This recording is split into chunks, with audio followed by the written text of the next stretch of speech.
Hey, Fitzy here, back at it again with another one. Modification number 4 on the bead roller. I'm going to replace this with this. Stick around.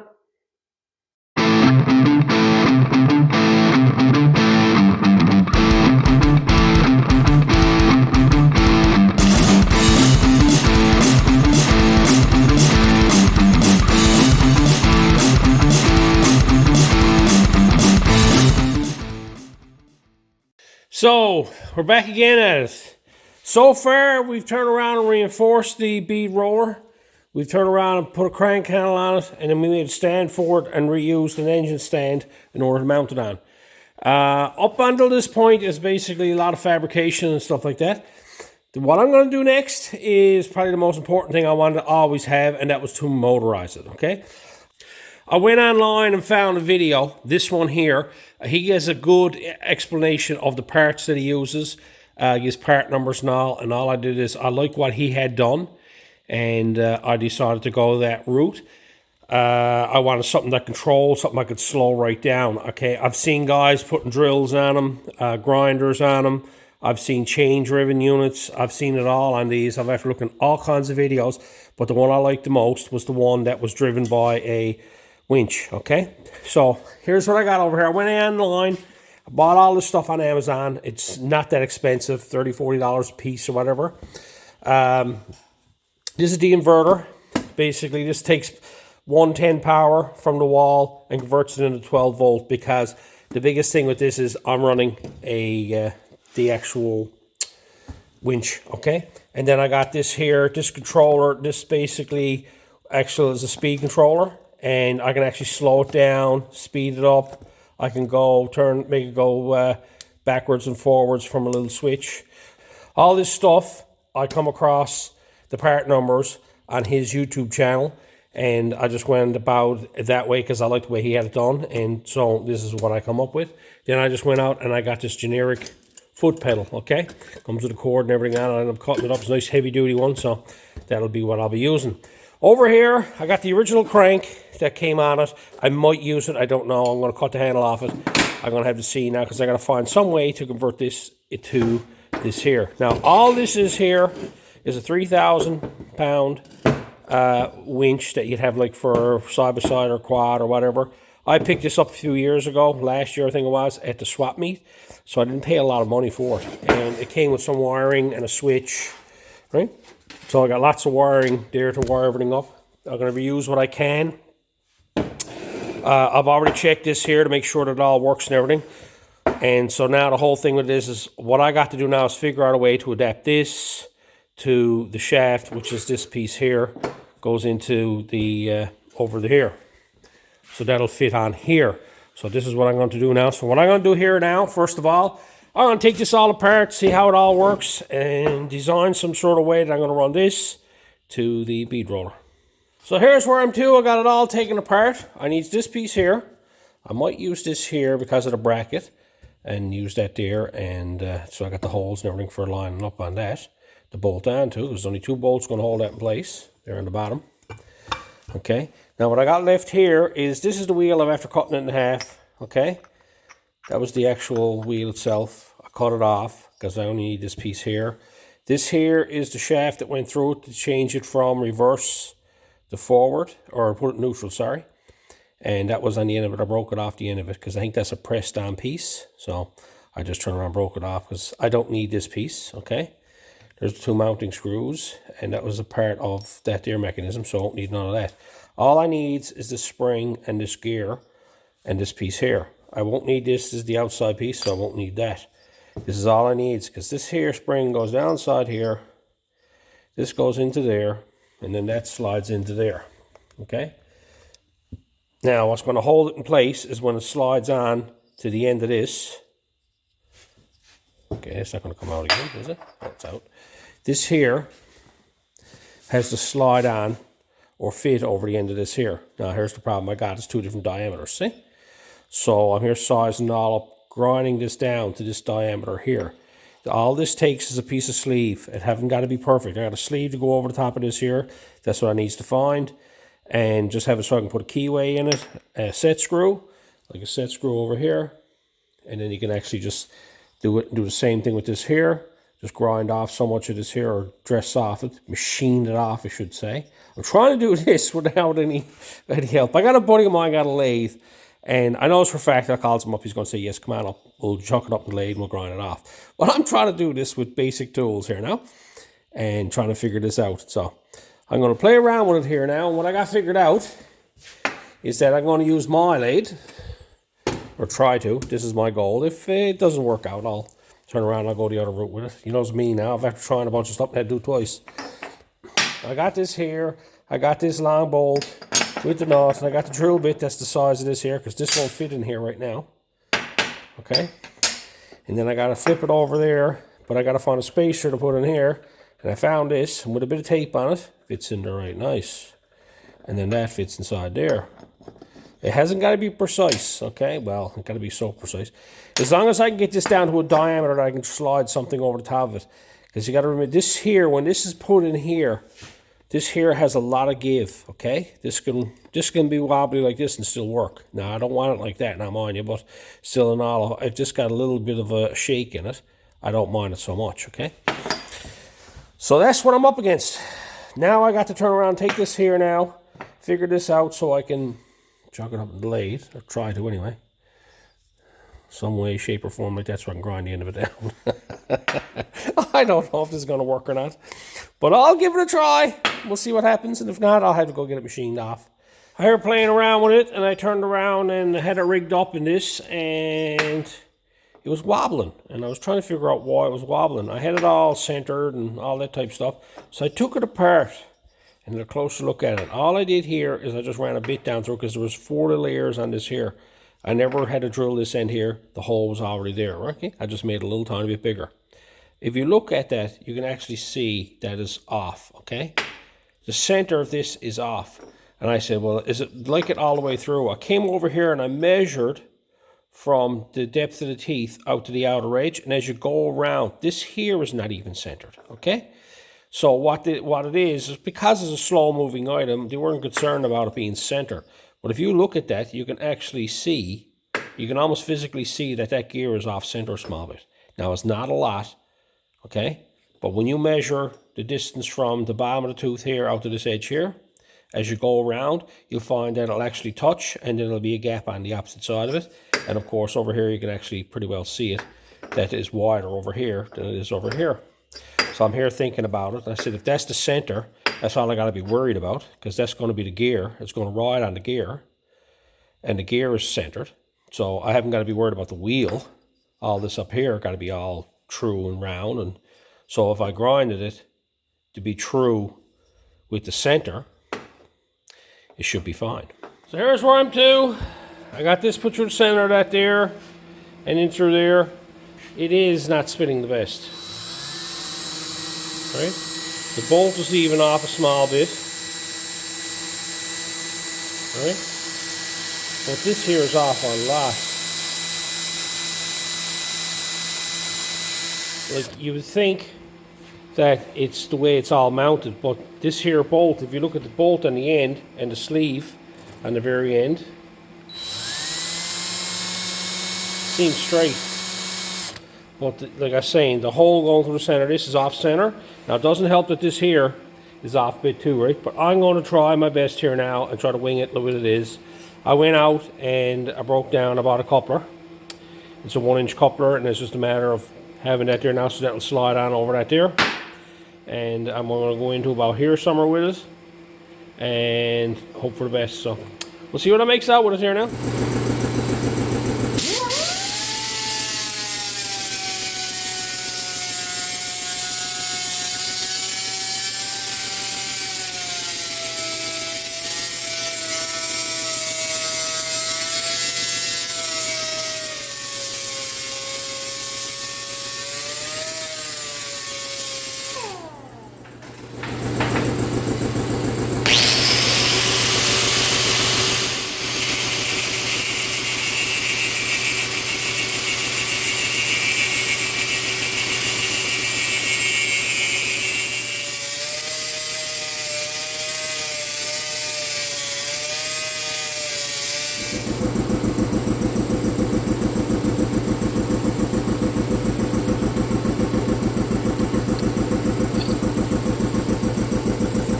that come out pretty good, that did, considering what I had to do. Now you got to realize this is not a high speed item. This only goes right slow anyway. And there's a lot of play in the gear in the end of it. So this can wobble a small bit type thing. But I got to shave down. I even cut an edge in it. So I got something to butt up against. And this slides right on over. It's a snug fit there. I just played around until there was a snug fit. All I'm going to do now is flatten one side of it down. On one side of it there. So that way the keyway, the set screw, got something to fall onto. Into the edge of it there. And should be fine. So I'm pleased with that. I'm happy with that. When you spin it over there, it's not half bad. That's got a bit of a wobble to it, but hey. Good enough for this. I had this bolt here. Would have been nice if I had a full shank on it. Probably would have been better. It still was a little bit smaller, and in the hole itself. So all I did is I used black tape, wrapped it around it till it was snug. Okay. Down here, I used black tape again, wrapped it around it so it fit inside this one here. This is another sleeve. I had this taped up so it centered itself here. Okay, when you put that in there, it centered itself on the gears. That's what I had done there. So the tape was there. Like, I'm not doing nothing high speed here. You never do this on a regular lathe, right? You can feel there's even a bit of heat in all this from what's caught. And right here, you tears that up every time you put it in once. When you tear it out, you take it apart, it tears off the tape there, right? But it worked. That's good enough for me. I got it all machined down there now. So that's on there. The coupler's tighten up there. It's on there. The coupler's tighten up there. I can probably shorten this up a bit, make this smaller. I'm not going to, and leave it here just like it is, because this is the way I got it done. Next thing I got to do now is I got to figure out how to mount this. This here will mount like so, and then there's 2 bolts on the back side, back here. 2 bolts back here. That's going to have to mount to that there. All I'm going to do to start off here now is I'm going to take this original bracket. I'm going to cut this off here. And I'm going to bolt that back onto this here, because that'll be my mount. And then I'm going to make brackets. Get some steel, which I think I got the angle iron here. And I'm going to weld onto this here. That'll actually weld onto the frame of it. And then I'll just turn around and beef it up. It don't have to be crazy. Like, this is only rotating. It don't have to torque it or nothing like that. It's not binding on anything that is going to have to, you know, put a strain out like it would if it was an actual winch, right?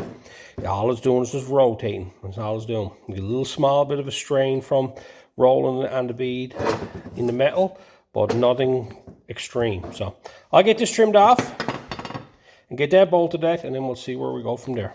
So I got that bracket cut off, cleaned it up. I got it mounted on with the factory screws back in the mounting place. And then what I did is I took 2 pieces of angle iron, cut them off. They were just a little tiny bit too long. And what I'm going to do is I had to trim them down to fit in this inlay here, because I want to keep them flush on the top, more or less just to make it look good. So that'll fit like that, and I'll go ahead there now and weld them on. I got 2 of them cut out, so I'll get them welded on. We'll move on to the next step.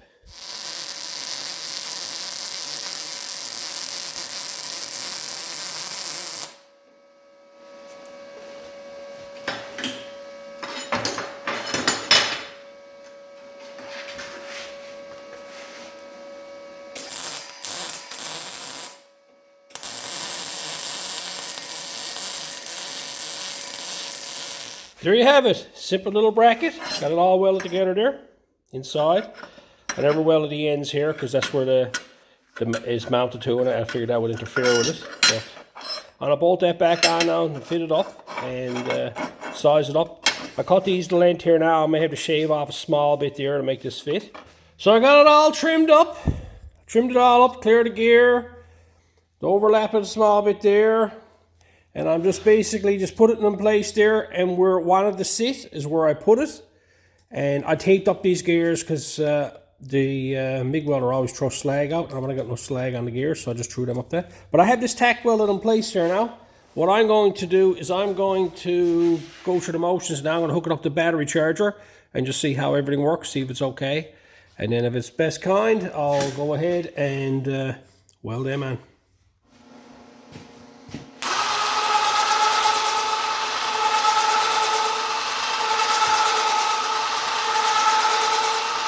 So I got it positioned and I got it welded on. What I ended up having to do is I had it shoved all the way forward, so there's a spring-loaded section in it, and it kept everything tight, so everything wanted to rotate with it. I backed it off a bit so that the gear had some room between meshing and the body and the motor itself. So that way there's a bit of play there. And I've seen guys that were doing this type of modification to the point they had to put these on bushings to the whole point so the motor can move. It's amazing how on true them little motors are, right? But I got it here. I'm pretty content with it. I was going to put bracelets on it, but I'm not, because I think there's enough flexibility in that for the motor if it needs to move. And where I backed it off a small bit on the gear mesh, it should be fine. So I got step modification done. So now let's get that all bolted together. Okay, so I got that all mounted. Played around with it, working best kind. I'm not going to reinforce it any more than what's there. That's strong enough. I got the coupler and everything rigged up on it. That's fully welded on there now, all the way around, as you can see. I'm pleased with that. Now, next thing that comes involved with this here now is I got some electronics I got to do on this. A lot of the ones that I see is boys puts them in boxes and they mount them down here. And I was looking at that. I want to do things differently. Well, I already started with that, right? So I have the electronics over here. I have two boxes, okay? This one here converts 110 volt to 12 volt, which is the winch. So I need that. And this is a speed controller, so I'm going to adjust the speed. Now this here, I got it in my head. I'm going to mount on above the winch. I'm going to mount it here somewhere. Okay, that's where that's going to be mounted. And the speed controller. Now this is the thing that I find with this here. This here has a dial on it for control your speed. And of course got that analog thing. I'm not so much worried about that. But it got this switch, okay? That you go forward and reverse. Now anytime you're working on one of these here, and you're stood up in front of it, up here in front, okay? And you're doing any type of work up here and you're holding on to your piece and stuff like that, it'd be nice to have that switch where you can get to it. It'd be nice to have it here somewhere. A lot of people I've noticed mount them down here and back out of the way. I just assume have it up, mounted up on top up here so that when I'm doing the panel and I got to go in reverse, I'll just go click and then that's done. And if I want to adjust my speed, I can adjust it from here. I haven't got to reach all the way around the machine to get it. It'll be all up on top where I can get at it. Now, I keep talking about all this stuff. I'm building a body for this, okay? All this is going to be covered over. That's one of the things that I'm doing, one of the 5, is building a body. But I had to build a back face for it first. And the plan is I'm going to have it so that the front comes off. And that's the way it works, so you can do maintenance on it, keep an eye on things, check everything if you got any issues or whatever. But that controller, I can lay the wires on it if I want. I don't want to go tampering with that, okay? I can take all these wires, unhook them, solder them together, put other wires on, but it's already there. If I can locate this box in a spot where I'm happy to have it, and I'm thinking about right here somewhere, okay? That way, when that's mounted, I can have the switch, wrong one, I can have the switch right here, see? And the switch will be close to the handle, and I can just reach forward, I can click it and whatnot, and the dial will be in the same location too. So I can picture that somehow like there, mounted, and that will be inside the machine, right? So this is the whole thing now. I got to build a backing. What I'm going to do now is going to build a mount for this stuff to fit on.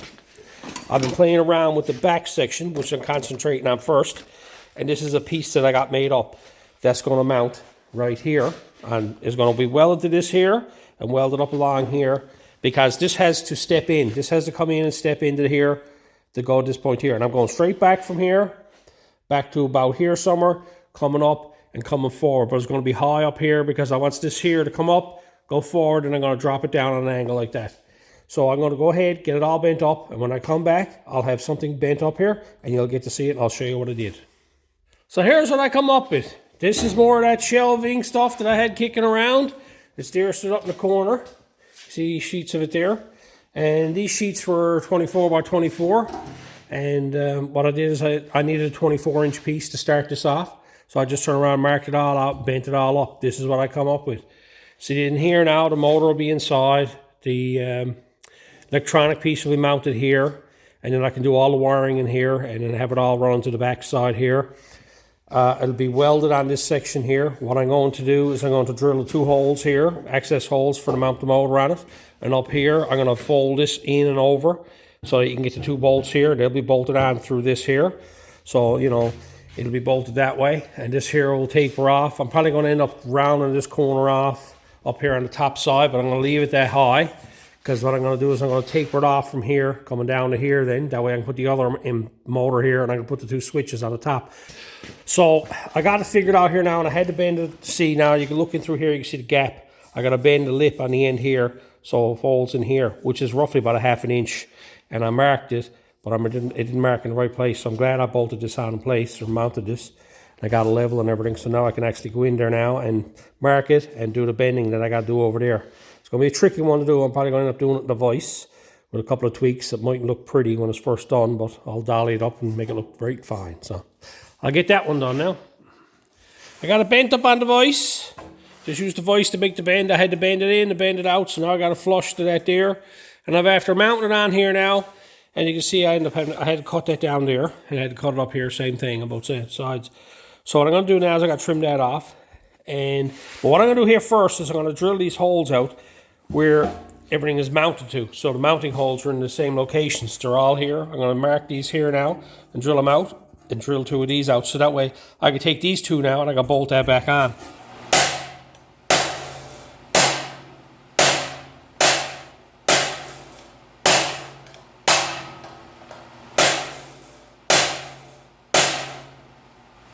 So I got the holes drilled out for the mounting holes for the motor itself. This here is just temporary, just to hold this piece of panel in place. And you can see I got the holes drilled here, and these are the blocks that got bolted on. I put large washers on them.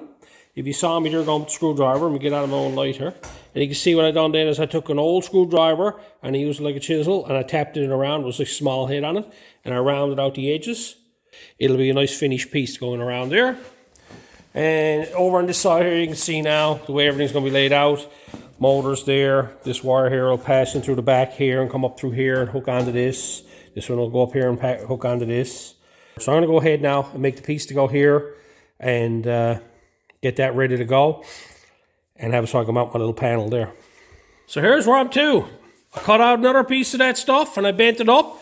I made it 3 inches wide. The width is here. And I just turn around and made it nice and long up here on this end up here. Just cut it off straight. And then I will lay it up in place and fit it in behind. It's about 3/4 of an inch in behind that there. And then I got a tack welded on here for now. What I'm doing here now is I got this here trying to figure out for the switches. Okay, I got the dial to go in there. And I got this little switch to go in there. So all I'm doing, I had it laid up in place up in here where I wanted to put it. It fits up there nice. And then I figured how far down I can put it. And I can come to about here with the switch. I'm going to put the switch here and put the dial above it up here. So what I'm going to do. So then this here is pretty close to the actual crank. So you can actually go forward, reverse here, and then you can change your speeds from here. That's what I'm going to do. So I've marked the center line here. This is where the switch is going to go. And I'm going to turn around now and figure that out, how wide it's got to be. And then drill a couple of holes in that. And try to see if I can make that so it just snaps in place. Let's see what happens.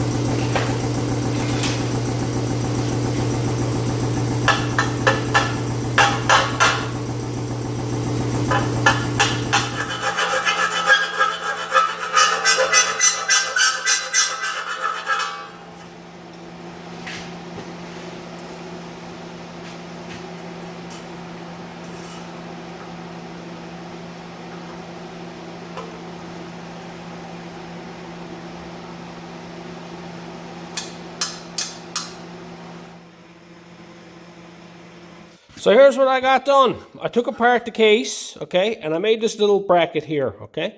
I wanted something to stand off the back of this here so that I can actually screw to it and not have screws hanging out the back of it.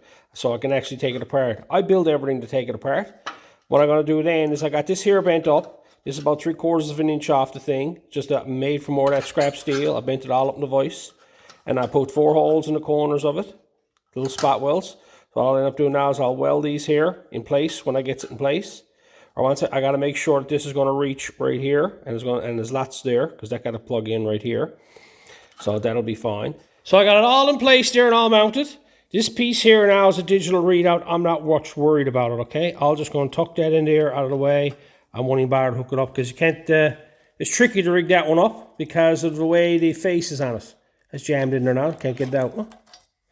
See the way the face is on this? There is actually no lip or nothing on it. So to try to put that somewhere, you got to make a window and everything for it, and I really don't need it, so that'll just stay inside there tucked away. And then the wires are all tucked away. It's mounted to the panel there. I got it set up now that I can actually hook up my wires to go to the next one. And I got the switch right here. Right, that's off, left and right. Then there's the dial for speed. Turning it up, turn it down. That way I got access to it from here. I can actually just reach over and get to both of them. So that'll be that for that. So now I got to move on, making a bracket for the other one to mount and get that mounted.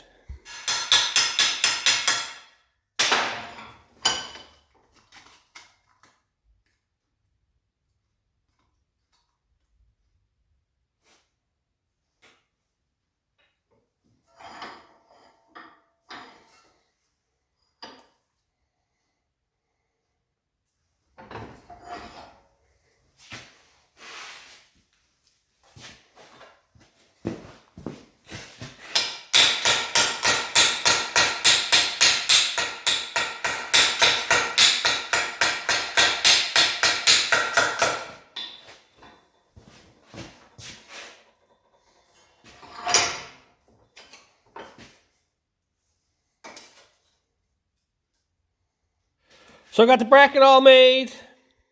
I got holes put in the end of it. I rounded off the corner up there because I want to round this edge off up here a bit. And then I marked where I wanted the spot welds to go. I'm trying to leave as much of this powder coating on the inside as I possibly can. And I haven't got to worry about too much of it rusting. It's good protective coating. But I want to set that up there now. I got the line there, and I figured out I'm going to be about a ½ inch away from this line here back. I already fitted on the bender and sized everything up where everything got to go. And I got it mounted here with 2 screws so that the box will mount right here. And I had that all done. So I'm going to go ahead now, get this welded on and get this bolted back on the bead roller. And there you have it. I got a spot for that to mount, spot for that to mount, and there's all standing off everything there. I got lots of room here now. Now what I got to figure out is the wiring. I got to figure out where everything's going to run, which way I'm going to run, route it, and stuff like that. I got to make sure that it doesn't interfere with nothing in here, okay?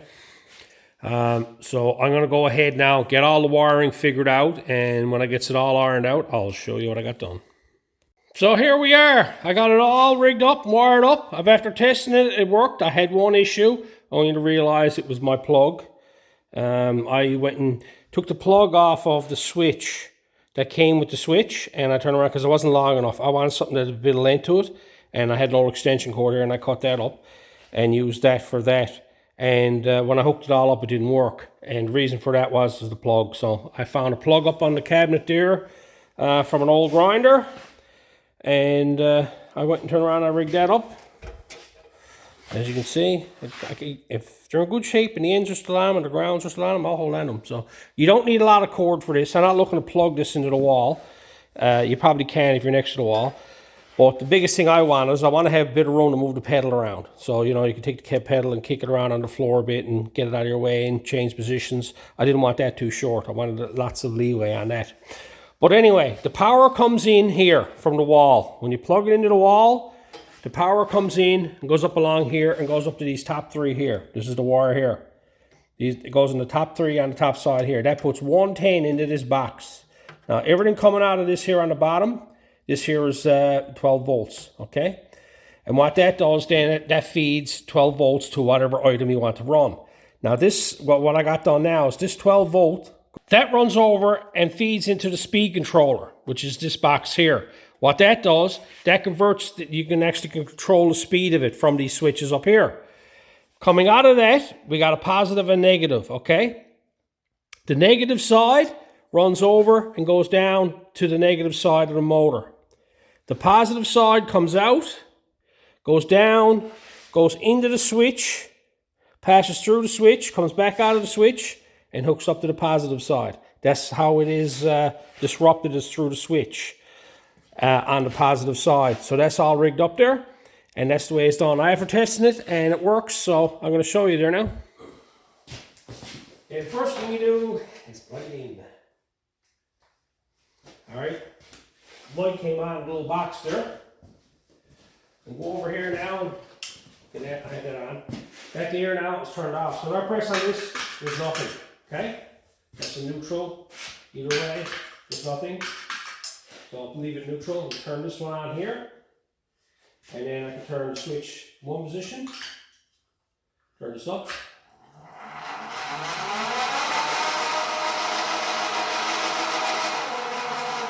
I can slow it down, see?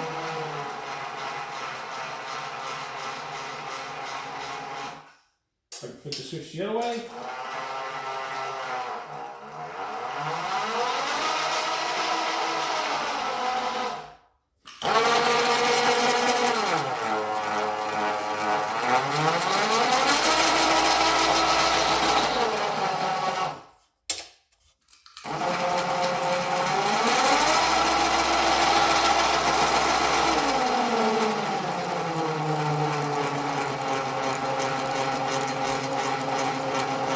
Now, I'm not going to put all this together now because there's more work I got to do on this here. But now, I do have, it is motorized. It's all worked out. The coupler and everything, all that was hooked up on this here earlier. And we had all that done. The motor works. Biggest thing is I had to get power to it all. So now, that part of it's all done. So, I've after reinforcing it. I've after putting a crank handle on it. I'm after putting it on a stand. And now I got it motorized. So that's what, 1, 2, 3, 4 items that are done to this here. Now I still got 1, 2, 3. I've after dreaming up a few more since. But what I want to do now is I want to actually finish off this here whole outer section of it. It'll be on the next video. And because I want to do a tidy job on this here. Now that I got everything mounted, I know where everything got to go. All the wiring and whatnot is there, right? So, anyway, that's it for this one. I hope the tips were good. And until next time.